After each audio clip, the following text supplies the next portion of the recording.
Formatting के वाले से हम लोगों ने कुछ पढ़ लिया HTML के बारे में। अब लिस्ट की तरफ आते हैं।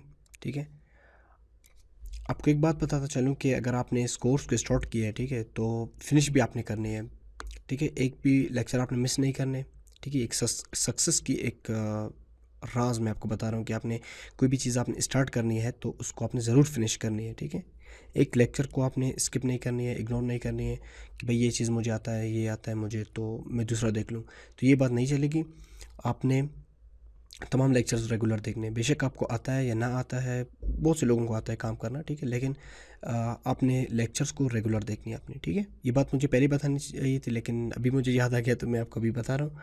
और इस लेक्चर में हम लोग HTML के अंदर लिस्ट्स के ऊपर डिस्कस कर रहे हैं। ठीक है, अनऑर्डर्ड लिस्ट के बारे में, जो ब्लॉक्स होते हैं जिसमें बुलेट्स वगैरह होते हैं। ठीक है, ब्लॉक्स नहीं बल्कि बुलेट्स वगैरह होते हैं। तो UL से आपने स्टार्ट करना है। UL अनऑर्डर्ड लिस्ट बेसिकली होती है। ठीक है, और टेक्स्ट एडिटर जो होती है इसे खुद पेयर टैग है तो क्लोज कर लेती है।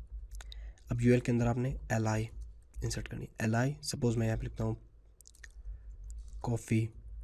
ठीक है, कॉफ़ी आइसक्रीम।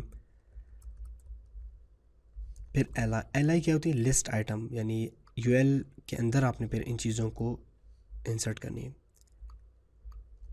टी सेव और रिफ्रेश। ठीक है, ये देखिए यहाँ पे ये आ चुकी है और ये ब्लड्स इसके साइड में आप देख रहे हैं स्क्वायर, अगर जूम कर ले तो ये आपको राउंड ब्लड्स मिल रहे हैं। ये इनका आप टाइप यहाँ से चेंज कर सकते हैं। ठीक है, वो फिर मैं आपको नेक्स्ट जो ऑर्डर लिस्ट होगी उनमें मैं आपको बता दूंगा। ठीक है, फिर ये आपका एक चैलेंज होगा कि आप इसमें चेंज कैसे कर सकते हैं। ठीक है, यानी इसके भी अपने कुछ ब्लड से ये चेंज हो सकते हैं, सपोज डिस्क में या स्क्वायर में चेंज हो सकते हैं। ठीक है, अब मैं आपको एक और बात बताने चलूँ कि आप लिस्ट के अंदर भी फॉर्मेटिंग कर सकते हैं। कैसे फॉर्मेटिंग आप कर सकते हैं, सपोज़ आपने ये जो कॉफ़ी है इसको आपने बोल्ड करना है तो आप ये कर सकते हैं, स्ट्रॉन्ग ओपन और क्लोज, सेव, रिफ्रेश। देखिए ये बोल्ड हो चुकी है। ठीक है, इसी तरह आप इसको, जैसा कि ये आइसक्रीम है ना, मैं इसको टैलिक करना चाहूँ तो EM सेव रिफ्रेश। ठीक है, टैलिक हो गई है। और इसको मैं अंडरलाइन करना चाहता हूँ तो INS ओपन और क्लोज। ठीक है, फॉर्मेटिंग भी आप इनमें कर सकते हैं। और इसके अलावा DEL डिलीटेड के लिए यूज़ होती है।